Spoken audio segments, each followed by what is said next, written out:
Bill Gates سے پہلے اور قارون کے بعد 3000 سال بنتے ہیں. بل گیٹس سے پہلے، قارون کے بعد کوئی سے 3 بلینئرز کے نام بتائیں. صحیح نہیں ملیں گے نا، بالکل. اور کروڑوں کی تعداد میں ہیں، مگر ملیں گے. پتہ کیوں نہیں؟ کیونکہ اس سے پہلے یہ سیلیبریٹیز نہیں ہوتے تھے. لوگ سے پہلے ٹرینڈ ہی نہیں تھا. نہیں، لوگ اس کو حد تک سمجھتے تھے کہ یار میں لوگوں کے لیے کچھ کرنے آیا ہوں، اپنے لیے کچھ کرنے آیا ہوں. اور اب کیمسٹری اتنی چینج ہو گئی جی. یہ جو کیمسٹری ڈوپامین پہ ہٹ کی ہے نا انہوں نے، اس کے بعد ایوری بٹ بھائی تو کہہ رہا ہوں اتنا آئی کیو ڈراپ کر دیتا ہے کہ you lose the big picture کہ دنیا میں اصل میں مقصد کیا ہے کام انسان کا. اس کو موٹیویشنل اسپیکر نہیں بولتے، اس کو کیا کہتے ہیں؟ ریلیجیس اسپیکر، جو ایسی باتیں کرتا ہے. صحیح. کہ دنیا کے مقصد بتا رہا ہوتا ہے وہ. آپ بتائیں نیوٹن کے پاس کتنے پیسے تھے؟ نو ون نوز، کیونکہ وہ بیچارہ اس بیس پہ مشہور نہیں تھا. صحیح. آسکر کتنے بندوں کو اس سال ملا ہے؟ ہر لڑکی ہر لڑکے کو پتا ہے، ہر امی ہر ابو کو پتا ہے. بتائیں اس سال کوئی سے 4 بندے بتائیں جن کو نوبل پرائز ملا ہے؟ کسی کو بھی نہیں پتا، کیونکہ آسکر کے پیچھے ڈالر سائن لگا ہوا ہے، فیم لگا ہوا ہے. That's it. نوبل پرائز کے پیچھے فیم نہیں لگا ہوا. رونالڈو اور میسی کے ڈالر نکالوں، میں دیکھتا ہوں کون فٹ بال کھیلتا ہے دنیا میں. صحیح. سوچنے والی بات ہے. بالکل صحیح. بالکل. بل گیٹس کے ڈالر نکالو، پھر میں دیکھتا ہوں کون اس کی بکس خریدتا ہے. صحیح. People just want whatever they can get. They are receivers and they are being made to become receivers because selfishness is the most contagious disease in the planet.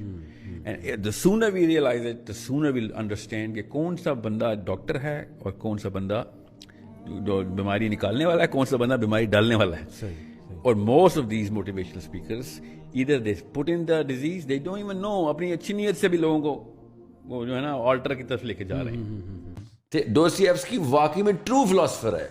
Crime and Punishment I think is the best book till date in English, of course in the West. Okay, مگر Crime and Punishment کیوں؟ It is the simple definition of جو غلطی ہم لوگ کر رہے ہیں اس وقت. لبرل میں اللہ کی قسم پھر میں نے دیکھا یہ، I swear I mean it, وہ اکیلے میں اپنے گناہ پہ شرمندہ ہو کے نا ڈسکسٹ فیل کر رہا ہے، دینی جسٹیفائی کر رہا ہے بیٹھ کے. یہ میں نے اللہ کی قسم امریکہ میں دیکھا ہے. یہ ویسٹ میں لڑکا اور لڑکی اپنے سامنے ڈسکسٹڈ فیل کر رہے ہیں اکیلے میں، اور مسلمان اپنے سامنے اپنے گناہ پہ ڈسکسٹڈ نہیں ہے. وہ جو سورس ہے نا کٹہرا اپنے اندر کھڑا کرنے کی اور اپنے ہی سامنے اپنے اوپر سزا نافذ کر دینے کی، دیٹس کرائم اینڈ پنشمنٹ نا.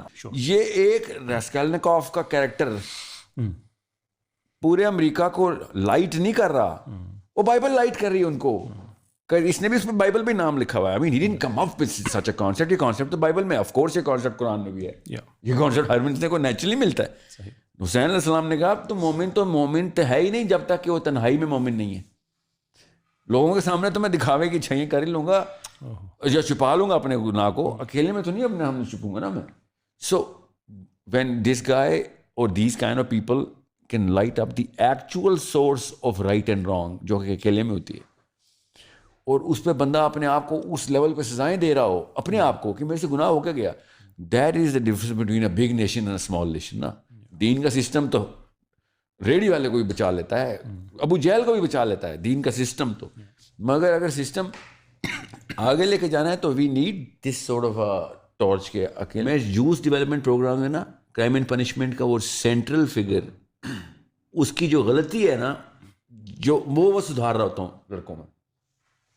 اب جس طرح پرائمل مسٹیک جو وہ بہت ضروری واقعہ آپ کو سنانا ہے. بدر کی لڑائی میں مکہ کے جو کفار تھے وہ جب جا رہے تھے بدر کی لڑائی کی طرف، تو انہوں نے ڈھول پیٹنا شروع کر کے اعلان کر دیا کہ ابو سفیان لٹ گیا، ابو سفیان لٹ گیا. ابو سفیان himself was actually doing it کہ میرا قافلہ لٹ گیا. پہلے تو منادی ہوئی تھی، اس کے بعد ابو سفیان came in started making the force اور انفورس کر دیا گیا کہ ہم نے جانا ہے اور مدینہ پہ حملہ کرنا ہے. اب اس وقت ہجرت مدینہ obviously ہو چکی ہے، مگر مکہ میں کچھ لوگ ایسے ہیں جو یوتھ ہے، یوتھ لڑکے، وہ مسلمان ہوئے ہوئے ہیں مگر اپنی فیملی کے پریشر کی وجہ سے ہجرت نہیں کر سکے تھے. اور جب انہوں نے غیرت دلائی اور انفورس کر دیا کہ سارے جائیں گے لڑائی کرنے کے لیے، ہماری عربی غیرت کا تقاضا ہے، تو انہوں نے ایک سیکرٹ میٹنگ کی مکہ میں. اور سیکرٹ میٹنگ کے بعد انہوں نے کہا کہ ہم کیا کریں، اللہ کے نبی کے اوپر حملہ کرنے جائیں، ہم تو نہیں شامل ہوں گے. تو پھر آپس میں ایک مشاورت ہوئی اور انہوں نے کہا کہ بھائی ادھر تو مارے جائیں گے، انہوں نے تو مار دینا ہمیں، ہمارے سگے باپ تھے ان کے، تو وہاں پہ ایسا کرتے ہیں چلے بھی جاتے ہیں اور لڑائی بھی نہیں کریں گے، پیچھے کھڑے ہو جائیں گے. جا کے وہاں جب یہ پہنچے تو آپ کو پتا ہے ہم سب مسلمان ہیں کہ مسلمانوں کے اوپر کیا معاملات چل رہے تھے. تو خیر لڑائی ہو گئی تو اللہ کے نبی صلی اللہ علیہ وسلم کے چچا حمزہ رضی اللہ عنہ وہ کمانڈ کر رہے تھے پوسٹ وار ایکٹیویٹی کو. تو یہ 18-19 لڑکے 8-10 لڑکے کا الگ الگ جگہوں پہ الگ الگ نمبر لکھا ہوا ہے. تو ان کو بلایا گیا کہ ہاں میاں جب جنگ چل رہی تھی اللہ کی فوج کی جنگ چل رہی تھی شیطان کی فوج کے ساتھ تم کیا کر رہے تھے؟ تو یہ جملہ پڑھیں ذرا ان کا کیا رقم کیا ہے علماء نے سیرہ میں کہ جی ہم تو خوشیاں منا رہے تھے مذاق اڑا رہے تھے ان کا اور ایک عذرائے تفنن ہم نے آپس میں جوکس بھی بنا لیے ہوئے تھے ہم اتنے خوش ہو رہے تھے. اب آپ کو ایک ہوم ورک دے رہا ہوں ہمیشہ یہاں پہ آ کے میں ہوم ورک دیتا ہوں یہ واقعہ 3 دفعہ سنا چکا ہوں اور کسی نے آج تک پڑھا نہیں پورا. اسلامی کتب پڑھیں مستند واقعہ ہے اور دیکھیں پھر حمزہ رضی اللہ عنہ نے ان کے ساتھ کیا سلوک کیا. پرزنر آف وار نہیں بنایا ان کو. یہ ہے اسرائیل کے بارے میں کسی بھی لیول کے اوپر فلسطین اور اسرائیل کی لڑائی میں آپ کیجولی بھی آپ اسرائیل کا ذکر نہیں کر سکتے کہ ان کی تعریف کر دوں کیجولی بھی. یہ بہت احتیاط سے سمجھے. یوتھ کو بتا رہا ہوں کانسیپٹ کے اوپر مسئلہ آ گیا آخرت کا مسئلہ.